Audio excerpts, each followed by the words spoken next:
It began with a flicker, not in the lights. Those had been unreliable since Merger 3, but buried deep in the payroll system. Claire noticed it at 3:17 p.m., 6 command layers down, a tiny authorization hiccup marked as non-critical. But Claire had built that logging system herself. If it murmured, the rest of the architecture was already screaming, just in a dialect only she could decipher. No panic. Panic was for people without root access and a backup drive labeled in case of fools. She leaned back in her ancient office chair, armrest snapped, seat cushion flattened into surrender, and lit the cinnamon candle from her daughter's ill-fated Etsy shop. The ceiling light above buzzed like it had debts. Somewhere nearby, someone nuked salmon in the microwave again. Outside her office, really a supply closet with a Lenovo rack, the HR newbies strutted past, clutching Stanley tumblers and chatting about transforming human capital into vibes. Claire didn't decode the jargon. These were the same folks who thought Git was a slur and once asked if VPN was a gender. 17 years. That's how long she'd kept this Frankenstack upright with duct tape, caffeine, and scripts no one else dared touch. She didn't appear in company birthday slides or promo videos, but when email crashed, servers choked, or payroll broke, it was always, "Get Claire." No one asked where she was. She was just expected to be there. Like gravity. Like plumbing. Now, she was considered a bottleneck, a knowledge silo, a bad fit for the shiny new culture. Madison Klein, the freshly installed HR director, MBA'd in transformational empathy, called her an artifact of a more rigid age. Claire wasn't surprised. She'd seen it coming. The day Madison arrived, with glossy nails and culture as code slides, Claire began paying attention. Senior engineers were quietly let go. Years of structure replaced by rituals no one understood. Core systems handed to interns who couldn't pronounce Linux. Still, Claire kept watching. She noticed the old badge scanner got swapped out for an untested cloud system. VPN traffic spiked every Friday at 4 p.m. like clockwork. 1xx logs showed more Candy Crush than Confluence. Claire wasn't bitter, just ready. Quick aside, if you're hooked on stories like this, maybe hit that subscribe button. Seriously, it's like espresso for the algorithm and the team. Okay, back to Claire. She wasn't angry. Anger wasn't her thing. So when COO Greg Summers, bland as toast, told her they were reevaluating her alignment with future-focused goals, she printed out every system diagram she'd ever created and dropped them in his office like tarot cards. His eyes glazed over halfway through the subnet charts. "I'm sure the new team will manage," he said. Claire smiled. "I'm sure they'll try." Then she returned to her desk, launched quiet backup routines, disabled her Slack trackers, cut a key analytics pipeline, and labeled the alert as an API retirement. No one would notice, not yet. She kept working, not to save her job, but because it was hers. The chaos held together by her own tired hands. The truth, patched and hidden behind glossy dashboards. No one thanked her. But when the lights stayed on, that was thanks enough. At 5:42 p.m., the calendar pinged. Compliance review with HR the next morning. No context. On a weekend. With a read receipt. That told Claire everything. She didn't react. Just updated one last private script, then pulled a slim black drive from her desk, sealed it in a padded envelope, and slipped it into her purse. No labels. No hint. Just 17 years of blood, sweat, and sovereignty. They'd understand what it was too late. Madison Klein entered Larkwell like a podcast doing cardio, loud, relentless, strangely confident for someone who thought Raid was a nightclub. Her heels echoed on the carpet like sirens. She wielded her clipboard like a sword, and her smile had all the warmth of a chrome bumper. In her first town hall, she strung together words like "desaloing morale infrastructure" without choking. Half the room panicked. The rest quietly opened LinkedIn. Claire didn't attend. She watched from her second monitor, still connected to the break room feed from a prior audit. Claire didn't believe in coincidences. Or culture refreshes. Or HR leaders who used grit in slides unironically. By Tuesday, 3 people were gone. Frank from compliance, 2 analog, he used Post-its. Dana from QA, low synergy or some such nonsense. Raj from infrastructure, the last one who knew where the physical backups lived, was now non-strategic. The exits weren't clean. Claire saw the digital remains, undead logins, orphaned keys. She cleaned up alone. On Wednesday, the email came. Subject: Process Transparency Initiative. Body: Hi, Claire. Smiling face with smiling eyes. As part of our exciting transition to a resilient, agile culture, please fully document your workflows, access, and toolkits with credentials. The new Infra team will shadow you proactively. Let's democratize knowledge. Briefcase sparkles. Signed with a bitmoji of Madison tossing digital confetti. Claire stared at it for 5 whole minutes. Not out of shock. Just confirmation. They were planning to cut her loose. The request wasn't transparency, it was theft. She'd seen this before, in 2009 when they tried outsourcing support and breached HIPAA. Again in 2015 when consultants pitched SharePoint as a human replacement. Her reply? Understood. Documentation in progress.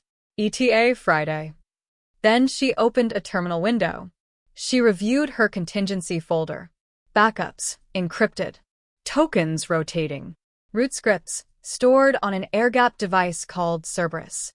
She worked like someone folding a parachute as the engines failed. That night, Claire audited the system logs tied to Madison. The new account, Kleinem_admin, had already poked into finance, HR, and payroll APIs. Suspicious. Madison couldn't format a column in Excel, but she was already neck-deep in sensitive systems. Claire took notes. Then, for the first time in 17 years, she documented everything. Not for the company, but for herself. A manifesto. A last rites manual. Override begins at Gatekeeper. Dual key from local node and server sign pre-2020. Root handshake triggers failsafe on disconnect. If you're reading this, someone screwed up, she wrote. She didn't smile from joy. Just pity. Let them call her obsolete, abrasive, misaligned. She'd always been alone in that server room. The only difference now? Someone finally noticed, and assumed that made her disposable. They didn't get what she was. But they would. Eventually. The hallway outside the COO's office always reeked of scorched coffee and broken promises. Claire stood there for 5 minutes before knocking, partly to gather her thoughts. Mostly because she knew Greg hated interruptions during his 3 p.m. meditation playlist. She knocked anyway. Come in, came Greg's voice, already tinged with irritation. Claire stepped inside. He didn't bother looking up from his phone. Got a sec? She asked, holding out a printed network audit. The report detailed every failed login attempt, every unusual access event since Madison's transformation tour began. She'd even highlighted the unauthorized poke into the external VPN connected to clients.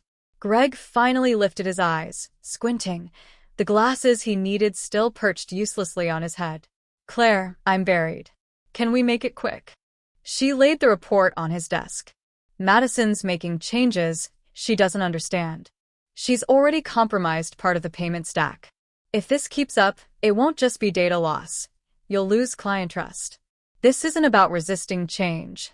It's about preventing internal collapse. Greg exhaled deeply, leaned back, and pinched the bridge of his nose like a parent trying not to yell at a tantruming child. Claire, he said gently, you've always been excellent at what you do. But sometimes, leadership needs the room to implement new methods.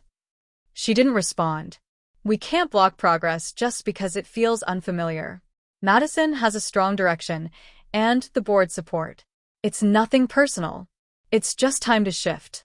Claire stared at him, speechless. Not from shock but from the sheer apathy of it all. Vision. That word again.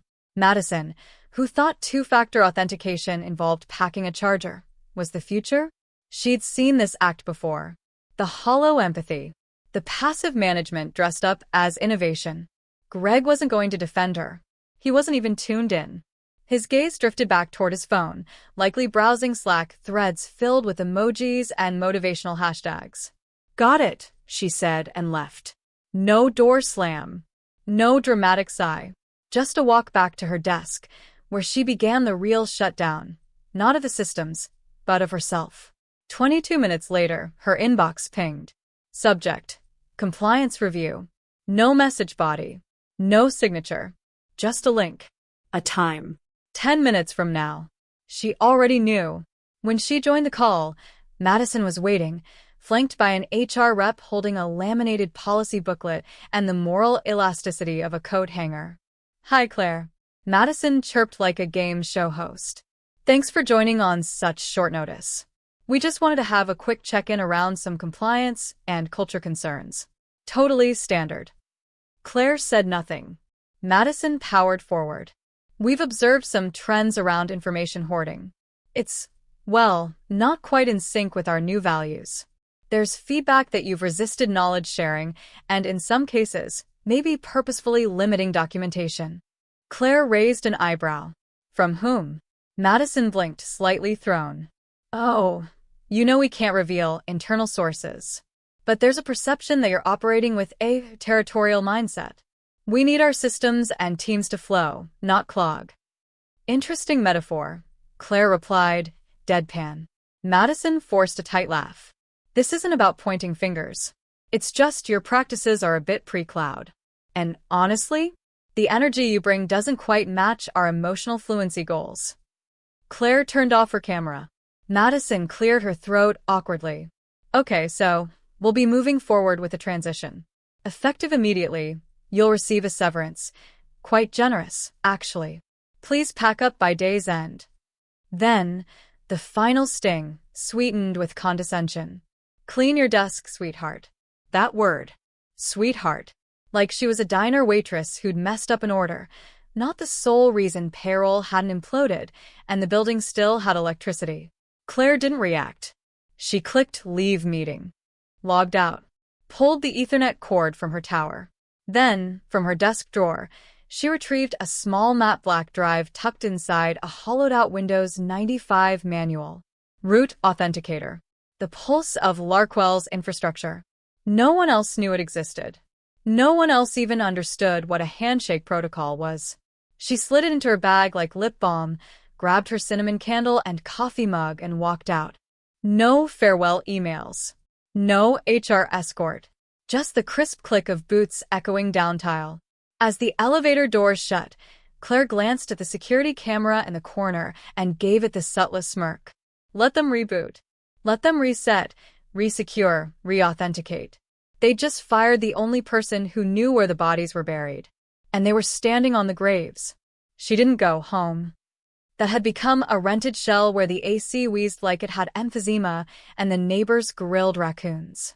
Instead, she drove east. Far enough to lose the skyline. To lose signal. Where dust and dry wind replaced the drone of servers. A faded roadside motel with plastic keys and cigarette burns in the sheets welcomed her. She checked in under a name she hadn't used since 2007, Cassandra Lyons. The first alias she ever coded a firewall under. Poetic. She locked the deadbolt, pulled the chain, closed the curtains, removed her boots, and lit the candle again. Ritual in wax and cinnamon.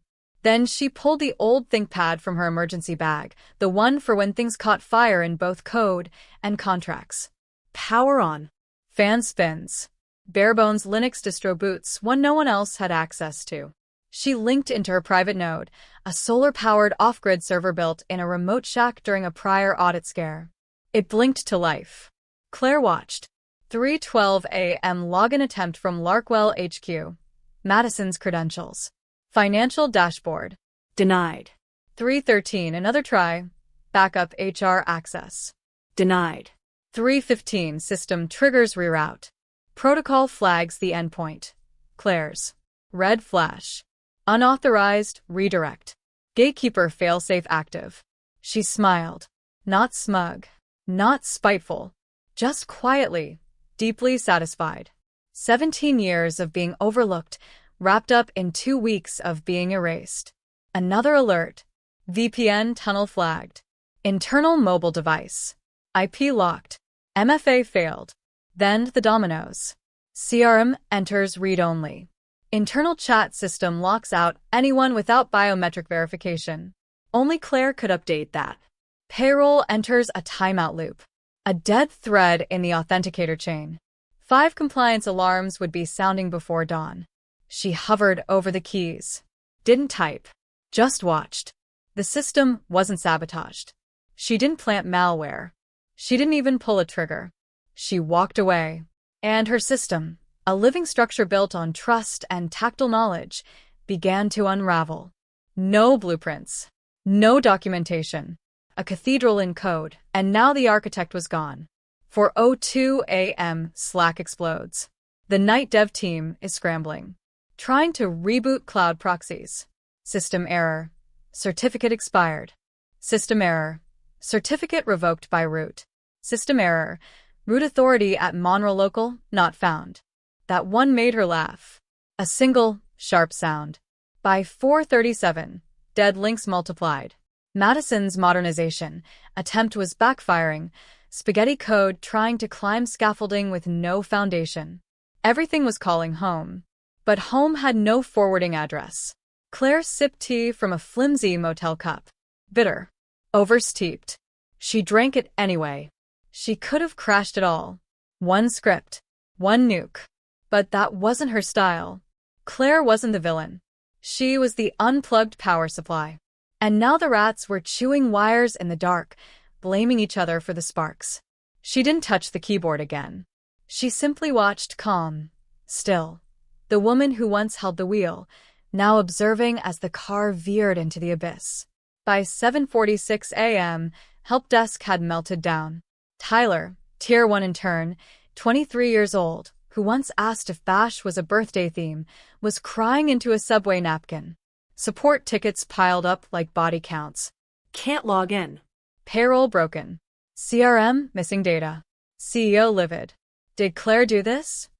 Meanwhile, the alerts channel in Slack looked like a disco light. Ping, ping, ping. Someone finally wrote in all caps. Can we just undo whatever Claire did? But they couldn't. Because Claire didn't leave instructions. Claire didn't leave anything. Not out of revenge. Out of necessity. Out of muscle memory. For nearly 2 decades, she'd been the manual, the tape, the fix-it whisper. To document what she did would have meant filing 500 pages a week. And explaining to people who couldn't tell the difference between a server and a microwave. She had constructed the entire infrastructure herself, bit by bit, under her own credentials, using her own shorthand, script names like don't_touch_this_final_v4sh, cron jobs tied to her birthday, firewall exceptions that made sense only to her. The authentication sequence? It was built around a deprecated handshake protocol she patched in 2014 because no one else would. This wasn't sabotage. It was survival. A structure built to function because no one else ever stayed long enough to understand it. Now, they were drowning in what they'd taken for granted. At 8:09 a.m., Madison sent the first of several company-wide emails. It opened with a cheery subject line, "Moving forward together, rocket sparkles," and quickly devolved into a blame-drenched damage control essay that would make a PR crisis manager cringe. We're currently experiencing minor disruptions across some internal systems. Upon review, we've uncovered that prior leadership did not maintain appropriate documentation or knowledge-sharing protocols. While we continue to navigate these legacy challenges, we appreciate your patience and encourage a collaborative, forward-thinking mindset during this exciting transformation. Exciting transformation. Meanwhile, payroll failed to process for 218 employees. The CTO was locked out of his own dashboard. One team lead was live melting down on Reddit under the headline, "I think our whole company was a Claire dependency." And now Claire's gone. At 9:02 a.m., Claire's burner phone buzzed. Unknown number. Text message. "It's Lucas. I know I probably shouldn't text, but what did you do?"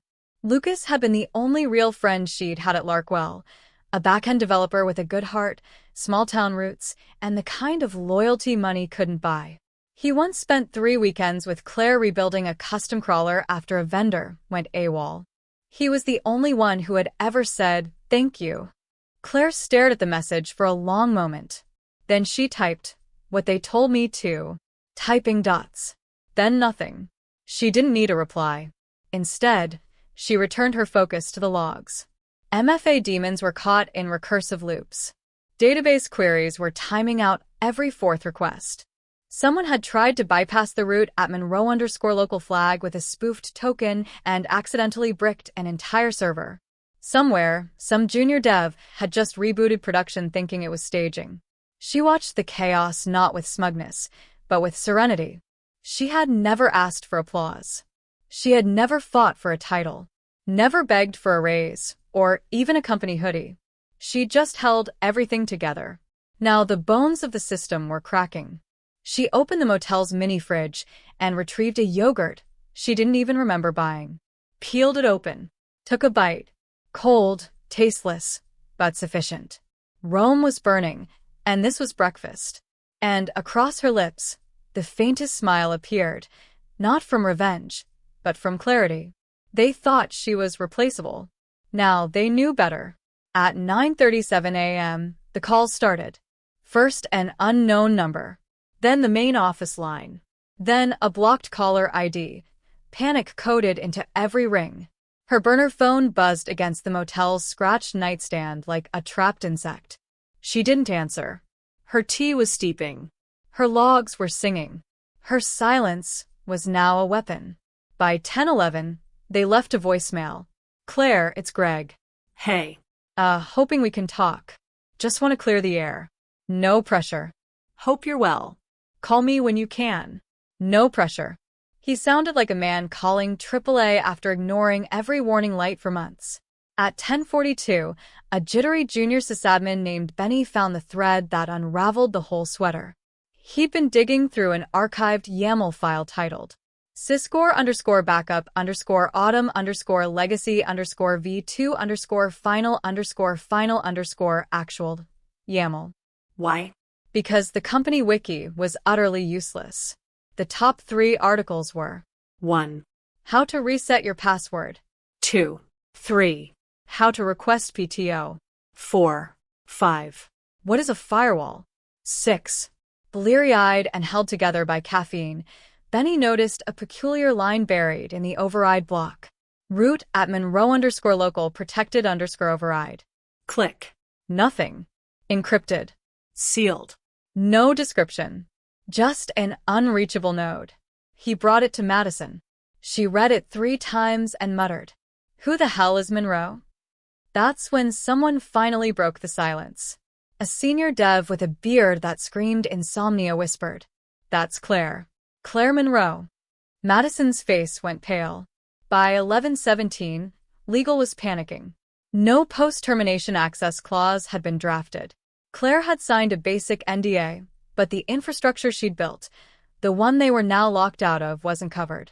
She hadn't needed oversight. She was the oversight. And now nobody had the keys. Madison's head was now firmly on the corporate chopping block. By noon, legal sent a last-ditch olive branch, an emergency access request, a proposed short-term contract, a meeting invite, all bundled into one desperate email. Claire never saw it. She wasn't checking email. She was logged into her secure node. She opened a fresh document and titled it larquel_triage_proposal.pdf. No letter. No preamble. No empathy theater. Just 4 bullet-pointed pages. Emergency infrastructure tree. $110,000 flat fee for 10-day limited engagement. No NDA updates. Root privileges restored only to consulting node. Credential restoration one-time use only. Script/patch authorship remains Claire Monroe's. No direct communication with Madison Klein. At the bottom, she added one final line in bold. Failure to respond within 60 minutes constitutes full rejection of terms. She digitally signed the PDF, uploaded it to a private Dropbox previously used for compliance check-ins, and logged out. Thanks to her own backup scheduling, the file would appear in their systems at exactly 12:45 p.m. They had 50 minutes to sweat. Claire reclined in the worn motel armchair, tugged the sleeves of her hoodie over her hands, and stretched. This wasn't rage. Rage was messy. This was control. This was negotiation. This was a woman who knew her worth and priced it properly. Outside, a tractor rolled past the window. Inside, the last few dominoes were rattling. At 1 p.m. sharp, the emergency executive call commenced. Madison dialed in first, wearing her leadership blazer, shoulder pads sharp enough to cut tension. She dabbed concealer under her eyes to mask a sleepless night. It didn't help. Her voice wobbled as she opened the Zoom. "Thanks for hopping on, everyone." No one smiled. The CFO, Harold Gentry, joined from a Chicago hotel. Video off. The clinking of ice in a glass hinted at bourbon. The head of sales looked like he hadn't left his desk in days. Legal brought 2 junior lawyers, both visibly sweating. Madison launched into her rehearsed PR pitch. "We've identified legacy vulnerabilities in our infrastructure, primarily caused by insufficient collaboration from previous leadership.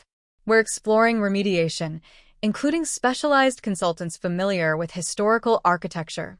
Then it hit. 10:07 p.m. The client dashboard, Larkwell's crown jewel, blinked out. Number 404. No error. Just black. Slack exploded. "Where's the client portal? Analytics are gone. Germany teams down. Did we lose the site?" Harold's glass slammed. "Jesus Christ. What is going on?" Sales leaned in. "Tell me Claire's on this. Tell me you brought her back." Madison opened her mouth, but no sound came out. Then the VP of product, voice low and bitter. "You fired the wrong person." Chaos erupted. Legal shouted about breach clauses. Someone suggested rebooting the system like it was a router. One exec tried to mute the call. It was like tossing a water balloon at a forest fire. At 1:23 p.m., Claire's phone buzzed again. Voicemail. She didn't answer, but she played it. It was Madison. Claire. Hi. "Look, I know you're probably upset. But, please. We're in over our heads. No one can get in. Clients are panicking. Greg says we'll approve anything. Just please come back." Claire stared at the motel wall. Above the AC unit, a water stain resembled a screaming face if you looked just right. She didn't cry. She didn't laugh. She just felt something close to peace.